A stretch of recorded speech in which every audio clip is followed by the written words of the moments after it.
자, 그 다음 수준 측량 종류까지 했어요. 그럼 이제 수준 측량을 할 때 알아야 되는 용어들이 있어. 얘 중요해요. 구분을 해야 돼. 자, 얘가 어렵고 헷갈릴 수도 있는데, 자, 뒤에 그림하고 같이 보면서 보도록 할게요. 우리가 맨 처음에 수업 시간에 1단원에서도 했지만, 먼저 이 땅을 볼게. 이게 뭐냐면 지구 표면입니다. 물리적인 표면. 근데 얘는 수학적으로 계산하기가 쉽다, 어렵다? 수학적 계산이 어렵다고 했지. 그래서 수학적 계산을 이용하기 위해서 만들어낸 게 원래는 타원체라 했어. 근데 그 타원체는 너무 수학적이어서 얘는 이제 반대로 물리적인 운동을 무시했다 했잖아. 그래서 중간으로 만들어낸 게 뭐였어요? 지오이드였어. 응? 지오이드였는데 지금 이게 지오이드가 평균 해수면이랑 같은 거라고 보면 돼요. 이렇게 물리적인 땅에 바닷물 지오이드를 이렇게 안으로 끌고 들어온 거니까. 그리고 지오이드 평균 해수면, 여기가 뭐가 된다?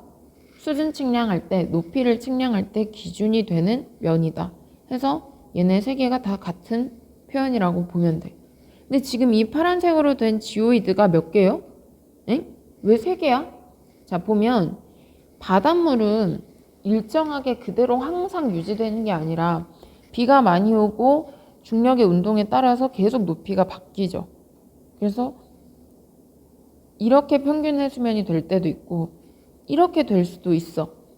그래서 기준이 되는 면은 한 개지만 기준이 되는 면은 한 개지만 이 지오이드랑 같은 모양은 모양인데 지금 뭐만 달라졌어요? 높이만 달라졌죠. 같은 모양인데. 그래서 이걸 무슨 상태라고 해? 평행 상태라고 해요. 그쵸?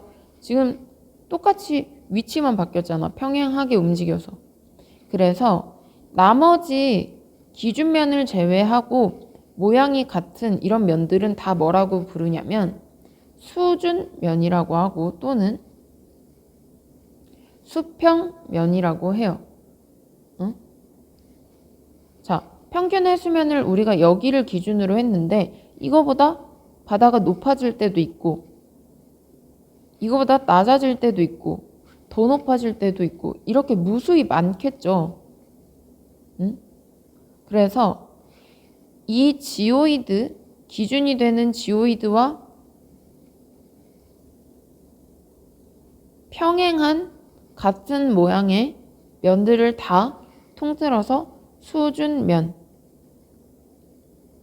그리고 다른 말로 수평면이라고 합니다.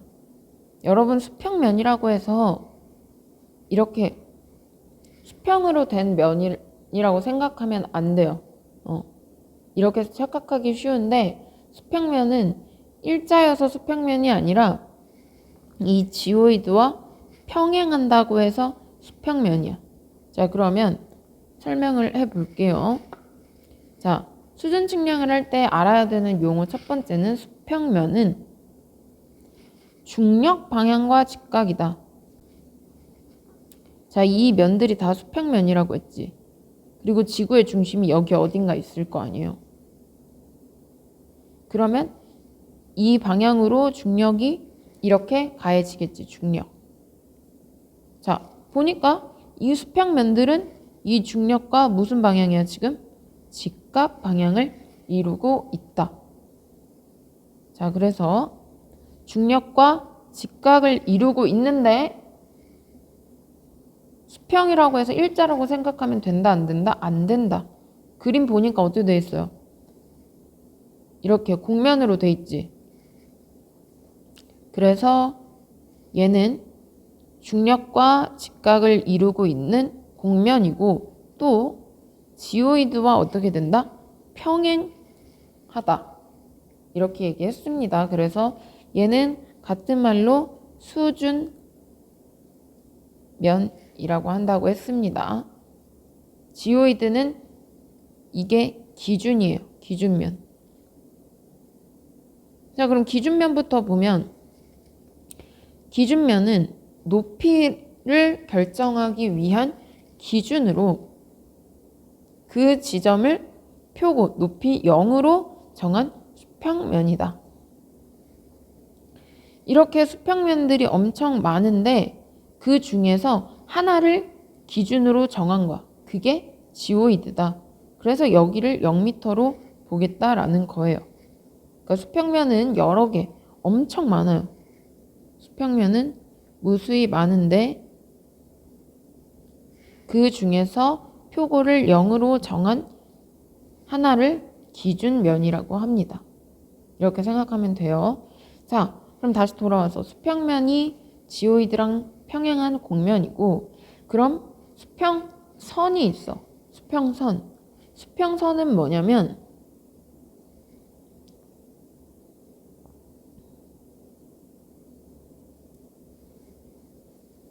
자, 이게 지금 선생님이 이렇게 선으로 그려져 있어서 여러분 이해하기가 어려울 수 있겠지만 수평면이니까 말 그대로 이렇게 한 가닥 있는 게 아니라 이렇게 이루어진 면이겠죠. 어? 그래서 이 수평면과 지구의 중심을 지나는 이런 면이 있어. 그러니까 얘네는 옆에서 보면 이렇게 돼 있는 거야. 이렇게 돼 있고 수평면, 그리고 이렇게 농구공 위에 종이를 올렸다고 생각을 하면 돼요. 농구공 위에 종이를 올렸다고 생각을 하면 돼. 그래서 이 수평면과 지구의 중심을 지나는 연직으로 평면한 면이 만나는 선을 수평선이라고 한다. 다시, 이 수평면과 지구의 중심을 지나는 연직 평면이 교차하는 곡선, 이렇게 만나는 곡선, 그걸 수평선이라고 해요. 얘는 선생님이 수업 시간에 이제 보여주면서 해줄게. 그러니까 수업 듣고 들으면 더 이해가 될 거야. 그래서 수평면과 지구의 중심을 지나는 연직 평면이 교차하는, 얘가 곡면이니까 얘도 마찬가지로 곡선이 됩니다. 자, 그 다음 연직선 볼게요. 연직선은 이렇게 지구가 있으면 그 위에 점이 있겠지. 그 지표의 어느 점으로부터 지구 중심으로 그냥 내려가는 거야. 이렇게 지구 중심으로. 수직 방향으로 이렇게 지구 중심으로. 그래서 어느 점에서 지구 중심까지 내려가는, 이르는 직선을 연직선이라고 합니다. 그래서 지구 중력 방향으로 내려간다고 생각을 하면 돼요. 자, 그 다음에 지평면과 지평선이 있어. 수평면과 수평선이 있었지. 수평면과 수평선은 곡면과 곡선이었어. 근데 지평면과 지평선은 평면. 그러니까 이제 여러분이 생각하는 이런 일자면이에요. 평면, 그리고 직선. 얘는 곡면, 곡선, 얘는 직선이에요. 자, 지평면은 연직선에 직교하는 평면이다. 자, 이렇게 지구가 있고 지구 지표 위에 한 점에서 중력 방향으로 내려가는 선을 연직선이라고 했는데, 다시 또 이 연직선과 직교한다. 이렇게 수직으로 연직선과 직교하는 평면이다. 이렇게. 그래서 이 한 점 위에 딱 종이를 빳빳하게 세웠다고 생각을 하면 돼요. 그럼 이렇게 옆으로 쳐져 있는 면은 수평면이 되고, 그 위에 접하는 점에 딱 이렇게 빳빳하게 세운 거는 지평면이 되겠지. 그래서 수평면에 접한다. 수평면에 접하는 평면이다. 그리고 지평선은 그러면 이 지평선이 이 지평면 위에 이렇게 하나의 직선이겠죠. 그래서 똑같이 연직선에 직교하는 직선이며 지평면 위에 있다라는 겁니다. 자, 그림으로 이해를 해야 돼요. 자, 그 기준면은 수평면이 여러 개 있는데 그 중에서 기준을 결정하기 위한 높이를 0으로 정한 면 한 개를 기준면이라고 하고, 일반적으로 기준면은 높이를 계산하기 위해서 필요한 거니까 가상의 면이며 평균 해수면을 사용한다. 지오이드 평균 해수면을 사용한다고 했습니다. 자, 그럼 이제 우리가 진짜 알고 싶은 표고는 높이는 어디서부터 재야 된다 했어? 기준면에서부터 측점까지 잰 연직 거리를 표고라고 하겠죠. 자, A점의 표고를 알고 싶어. 여기가 기준면이야. 그러면 여길 기준면으로부터 A 지점까지 연직으로 잰 거리를 A의 표고라고 하고, B 지점의 높이를 알고 싶어. 그럼 기준면으로부터 B 지점까지 연직으로 거리를 잰 게 B의 표고가 되겠죠. 그래서 표고, 높이를 잴 때는 기준이 되는 면이 있어야 되는데 그게 바로 기준면이다. 자, 그러면 그 표고, 높이를 알아냈어. 자, 수준 원점 또 중요하죠. 기준면은 가상의 면이에요. 여기는 가상의 면이라고. 그래서 실제 측량에선 이용할 수 없다고 했지. 그래서 우리나라도 어떻게 했어? 인하공전으로 이렇게 끌고 들어왔잖아, 바다에서. 응? 그래서 실제 측량에서 기준면으로 이용할 수 없기 때문에 실제로 수준 측량을 할 때 이용할 수 있는 점이 필요하게 됐죠. 기준이 되는 점을 정해놨는데, 기준면으로부터, 여기 기준면으로부터 정확한 높이를 측정해서 정해놨지. 자, 우리나라의 기준면이 여기였어. 여기에 0m. 근데 얘는 항상 여기를 정확하게 잴 수가 없기 때문에 여기로부터 정확한 높이를 알고 있는 점을 수준 원점으로 해놓자. 26.687m. 그래서 여기부터 여기까지는 정확한 높이로 재서 기준이 되는 점을 하나 정해놨어요. 그게 바로 수준 원점입니다. 그래서 우리나라의 경우는 평균 해수면을 국가 수준 기준면으로 한다. 인천 앞바다를 기준면으로 한다 했고, 거길 기준으로 해서 수준 원점을 인하공업전문대학교 내에 설치를 했고, 그 수준 원점의 높이가 26.687m다. 자, 이렇게 했습니다. 자, 그래서 국토지리정보원에서 마찬가지로 수준점도 알아낼 수가 있어. 인천, 위도, 경도 있고 이렇게 높이 26.687일. 그래서 이 개념 정확히 이해하셔야 됩니다. 자, 그래서 여러분 1학년 때 여기 가서 봤었죠? 인하공업전문대학교. 자, 그럼 마지막 수준점이 있어. 수준점이라는 거는 아까 그림으로도 한번 보여줬지만 이렇게 수준점들을 매겼어요. 1등, 2등 이렇게 있다 했지. 수준 원점이 인천에 하나밖에 없어. 이렇게. 근데 우리가 여기 밑에 지방의 높이를 알고 싶은데 인천까지 거리가 너무 멀기 때문에 높이 정확도가 떨어지잖아. 그래서 이 남부 지방에도 근처에 높이 기준점을 하나 설치를 해줘야겠죠.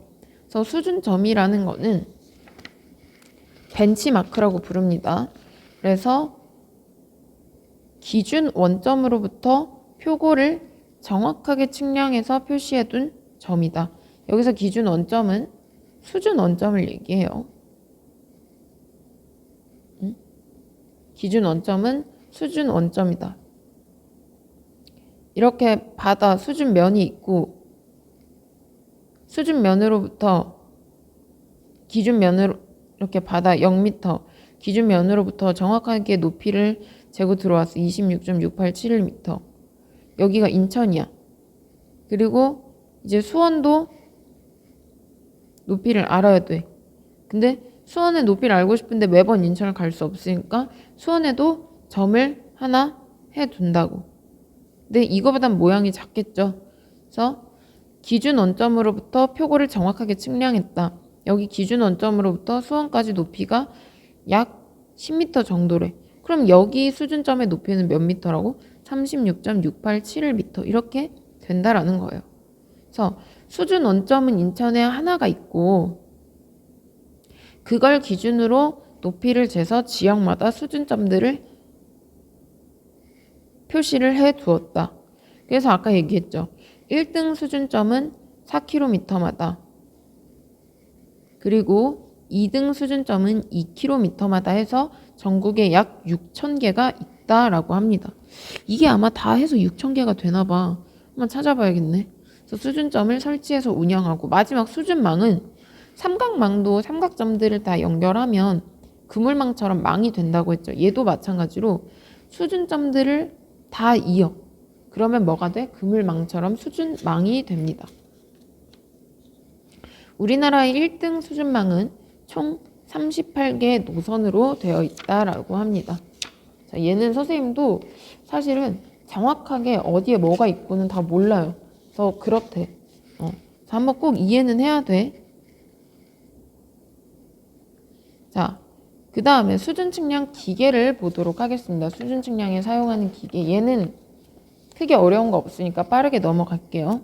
자, 수준 측량에 사용되는 대표적인 기계는 말 그대로 여러분이 가장 잘 많이 알고 있는 레벨과 표척입니다. 레벨은 주의해야 될 거는 이렇게 수평을 맞춰서 표척을 볼 때 수평 맞춰가지고 시준을 해야겠지. 그래서 수평 시준선을 유지하며 여기에 망원경 있잖아. 망원경을 통해서 표척의 눈금을 읽을 수 있도록 한 기계다.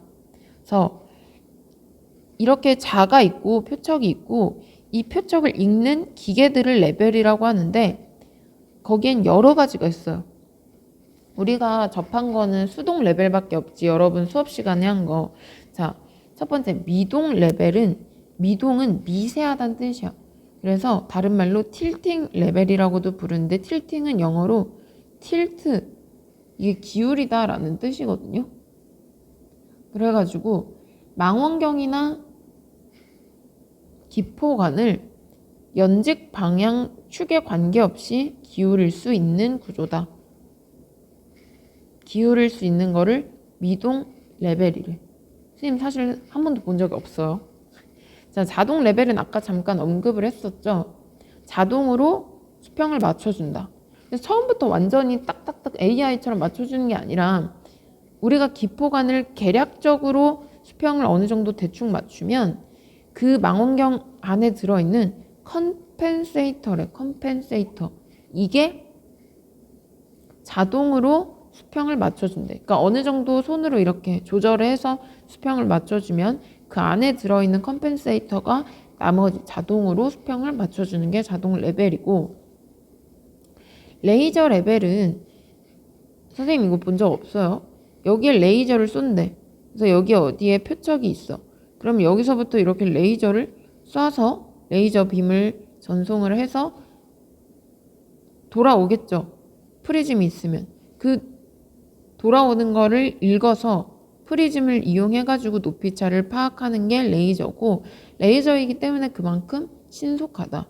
자, 그 다음 전자 레벨은 보통 레벨과 다르게 레벨에 컴퓨터가 내장되어 있어서 영상을 분석한대. 그래서 영상을 분석해서 표척의 눈금을 읽는 방법이다.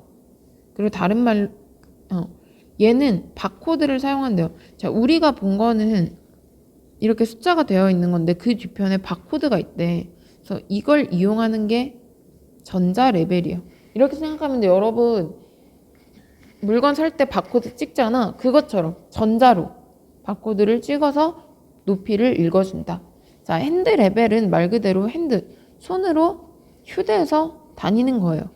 그래서 얘는 손으로 직접 하기 때문에 완전 다른 레벨 기계에 비해서 정확하진 않겠지. 그래서 얘는 언제 사용하냐? 답사, 예측, 예비로 할 때. 자, 그 다음 여기까지가 레벨 기계고 그 레벨 기계가 읽는 표적 자는 측점에 어떻게 세운다? 이렇게 측점에 수직으로 세우는 자라고 생각을 하면 된다. 그래서 종료에는 망원경을 통해서 눈금을 읽는, 우리가 직접 이렇게 눈금을 읽는 일반 표척 또는 팽창률이 적은 인바로 만들어진 정밀한 수준 측량에 이용되는 인바 표척, 그리고 아까 얘기했죠. 전자 레벨에 사용되는 바코드 표척 등이 있다라고 했습니다. 꼭 읽어보세요. 자, 이렇게 해서 우리가 수준 측량에 사용되는 기계랑 용어를 알아봤는데, 이번 강의에서는 꼭 알아야 되는 건 용어를 꼭 확인하고 알아두시기 바랍니다.